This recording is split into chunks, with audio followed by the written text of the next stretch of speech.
Actually rise to the top? Was that your ambition to become a general? To know my ambition was to be a good soldier. Be a good soldier every day of my life. No matter what they told me to do, I would do it to the best of my ability. If I liked the job they gave me, that's great. If I didn't like the job they gave me, it doesn't make any difference. Got to do it to the best of my ability. I can complain late at night, but I got to do it to the best of my ability. I got an assignment I liked, fine. If you didn't like it, that's too bad. You do it. You serve. And it was drilled into me. You serve. You're a service person. And you do the best that you can in any job they give you, whether you like the boss or not. Doesn't make any difference. You were assigned to it. And that was the sort of culture that I grew up in. Always do your very, very best. And in my latest book, I have a chapter that says, someone's always watching. And it simply means that even when you're in the worst assignment you've ever had, you don't like it, you don't like the boss, someone's watching. And you owe the king, the best you can give the king if you're taking the king's dollar, the king's silver. And so I went through life trying to do the best I can, trying to be the best soldier I could be, and realizing that the measure of my success in life would be every night when I went home that I think I'd done my best as a soldier. And if I did my best, I can't do it anymore. If it is recognized and I get promoted, fine. If it is not recognized and I don't get promoted, or it's recognized and I don't get promoted, that's somebody else's choice. My choice is always to do the best I can. Time passes, I move up in ranks. People notice me.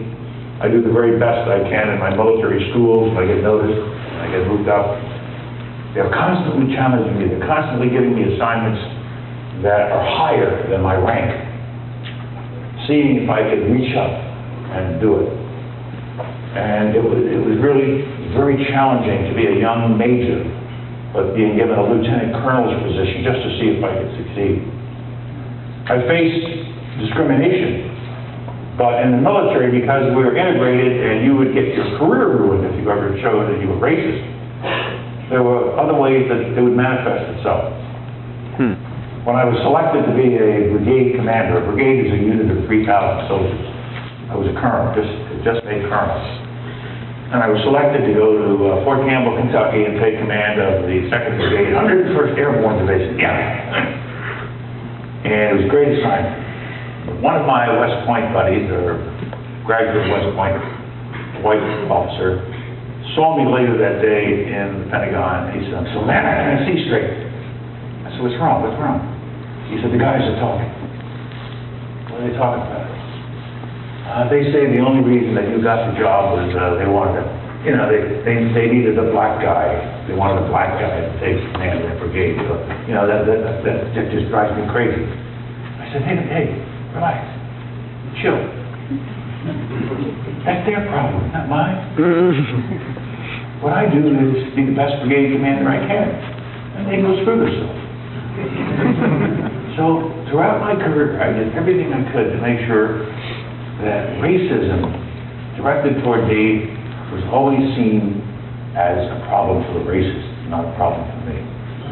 I've seen so many folks. Could you please put out that very sharp light? Thank you. It's a problem for the racist, not a problem for me. Now, of course it's a problem for me, but the way you beat that problem, the way I beat that problem, was do my best. Here I am. You won't find me dressed improperly. You won't find me doing weird things. You won't find me unable to speak the English language. You're going to have to face me on equal terms. I will do my best. And if you think I haven't done my best, then don't promote me. I'll get another job. I was looking for a job and I found this one. Let's just move on. And so my career came 40 years in public service. 35 years, 3 months, and 28 days in the Army, rising to the top. With every position I'm supposed to go through, Corps Commander in Germany, National Security Advisor to the President. And then I left the Army, and after 2 more years, came back into government service as Secretary of State. But while I was out of the Army, I started working with young people. And the reason for that is that you're our future. I'm going to be 79 years old in another couple of weeks. My time is gone. You're our future. My children are our future. My grandchildren are our future. And so I can list all the medals I've received, I can show you all the achievements I've had. What does that have to do with the future? The only thing that counts now in my life are the young people who are going to be the future, and they're going to be responsible for this great country of ours. And so I focus a lot of time on youth programs. I created a program called America's Promise Alliance back in 1997. My wife now runs it. And we're trying to get into the lives of much younger kids that are here, to get them on a good start, to give them a start in life. And if they don't have a family that will give them that start, then we'll bring in big brothers, big sisters, boys and girls clubs, everything we can bring in to give them the structure they need to be successful in life. And it's been going on for 20 years. I'm proud to say I have 10 schools named after me. 9 of them are elementary and middle schools, because they're brand new. They had a name after somebody. So but I love it. I've been to every one of them. 4 in Texas, 1 in California, 1 in New Jersey, 1 in Virginia. They're all over the place. And I love seeing them. And the percentage of minority kids in those schools is quite high. It just turns me on. And then the 10th school is the one they named after me at City College of New York.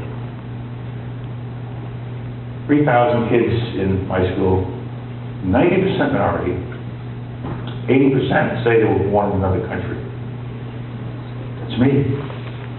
And the first time I went up there after I left the Department of State was exposed to these kids. And they went around the table, they were all from somewhere else, and they're all saying, you know, I came here, my parents came here, they're working in the garment district, they're working somewhere, we're going to school, and what do you want to do? I want to be a doctor, I want to be a lawyer.